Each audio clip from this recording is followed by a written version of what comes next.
सकाळपासूनच भाजपचे उमेदवार रवींद्र चव्हाण यांचा जोरदार प्रचार सुरू झालेला आहे। लोकांना माहिती आहे कुणी विकास केलाय, त्यामुळे मतं महायुतीला मिळतील असा विश्वास व्यक्त करतानाच डोंबिवलीमधील सभेसाठी उद्धव ठाकरे यांना शुभेच्छा असं रवींद्र चव्हाण यांनी म्हटलेलं आहे।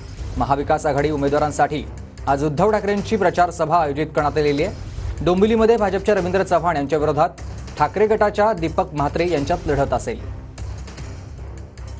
टप्प्यात आपला प्रचार चालू आहे। आज मोठा उत्साह कार्यकर्त्यांमध्ये दिसतोय।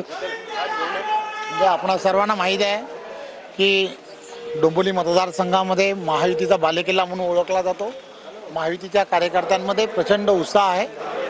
सर्व वाडावाडांमध्ये पदयात्रा सुरू आहेत आणि या पदयात्रेला अत्यंत चांगला असा उत्स्फूर्त प्रतिसाद आहे। आपण एकंदरीत पाहायला गेलं तर या डोंबिवलीमध्ये अनेक विकास कामं केलेली आहेत आणि तरी देखील विरोधकांना आरोप केला जातो। मात्र आपण काय काय विकास कामं केली आणि काय विजन आहे आपला, नेमकं आपलं काय स्वप्न आहे आणि काय विकास? सर्व नागरिकांना माहीत आहे विकास कोणी केलेला आहे आणि विकासाच्या दिशेने उजव्या विचारसरणीच्या माध्यमातून लोक ही महायुतीलाच मतदान करतील। उद्धव ठाकरे स्वतः या ठिकाणी आज सभा घेत आहेत आणि आपण अनेक विकास कामं या ठिकाणी केलेली आहेत। काय सांगाल, आज सभेकडे कसं पाहतात?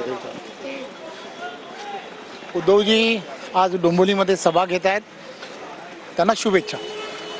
कॅमेरा पर्सन गणेश राहटे सह सुनील जाधव, TV9 मराठी, डोंबिवली।